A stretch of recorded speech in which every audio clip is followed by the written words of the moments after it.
Okay, guys, All right, so yeah. we're back at section 3. We just split it in half for you to slow down a little bit here and make sure you get both of these formulas because they are critical. Yep, But again, we did this in Algebra 1, yep. right? So this is part 2, and this is distance formula. You might not remember it because we just didn't really spend that much time doing it, Hmm. but it's a pretty straightforward formula. We just didn't want to have the midpoint formula and this all together in one Hmm. day. So And I don't know, again, we tend to jump around a little bit here, but really all this is the Pythagorean theorem. yeah, It's just put into a formula, but it's really just a squared plus b squared equals c squared. That's yeah, all it is. yeah. And it's just don't let the formula Scary. scare you. It's Yeah, just once you plug into it a few times, you get the process and it just goes. yeah. So again, we're using points in a coordinate system. So an xy and an xy, and we're finding the distance between those two. Yep, And so here's our formula, but again, don't let it scare you.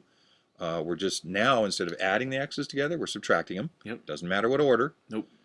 And then you square that number. Same thing with the y's. You subtract them, it doesn't matter the order, and you square them. Those two numbers, you add them together, and then you take the square root of that. Yep. That's all it is. And so You this can is, find the x's and you can find the y's. Just have this formula written down somewhere, plug some things in, do some yeah. math, and you're done. Again, you need to get to the point where you're good at plugging into a formula. Yep. Not just in math, but if you take chemistry or physics or any other science classes, you're always plugging into a formula. Business courses, you're plugging into formulas. You just need to get to the point where you're good at plugging into a formula and you know what each one of the variables represents. And so that's all that is just things to plug into there.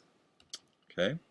Another way of looking at it is, now this is some different notation. You may not have seen that triangular symbol before, but that's a delta in the Greek alphabet. And that just, the word delta, or the concept of delta, means change in.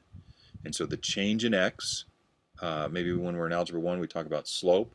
And so the slope formula is the change in y over the change in x. Well, it could be delta y over delta x. And so that's the same thing. And so we're just talking about the change in x, square that, change in y, square that, take the square root of it, and that's the distance.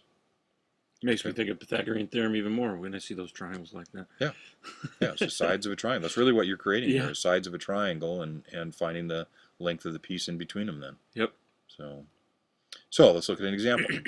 So we've got what is the approximate length of RS with the endpoints of R at 2, 3 and S at 4, -1.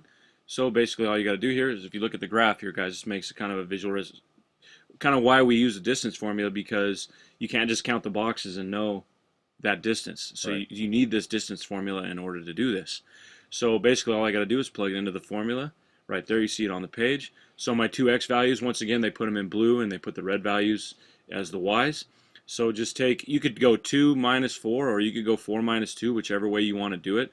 Just remember that if you start at 4, if you do 4 minus 2, you've got to do -1 minus 3 in order for, well, That's the slope formula. yeah, Slope sorry, formula, that does matter. my bad. Here it doesn't matter No, it because doesn't you're matter. squaring Just it. plug them in. Yeah, you're Yeah, squaring you're it. not So squaring just in the slope plug them in formula. and it'll work out. Yep. So if I plug the x's in, I get 4 minus 2 there. They're doing it that way. So 4 minus 2 is 2. Square that and you get 4 for your x's.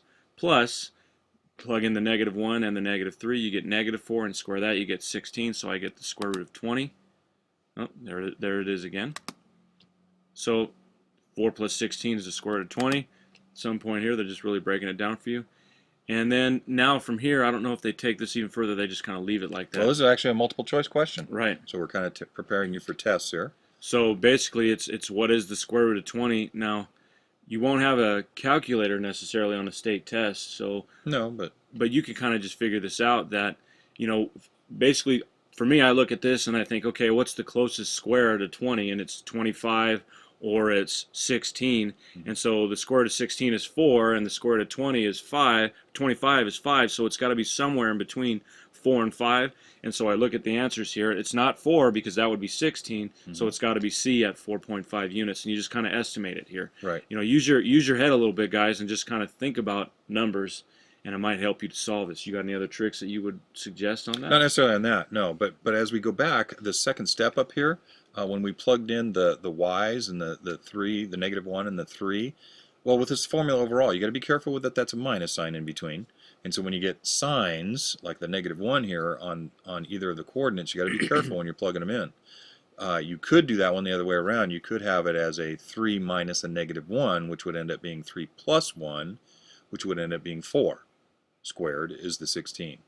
And so you just have to be careful with signs here because you are subtracting. And so when they already have signs on them, you just got to be careful. Just detail.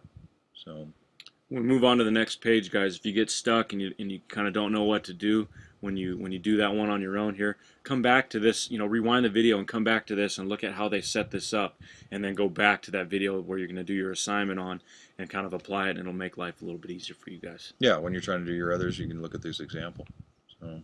So we do. We have well, they did an approximation here of about 4.47, plugging it into a calculator, which is about 4.5 units, and so the answer is C.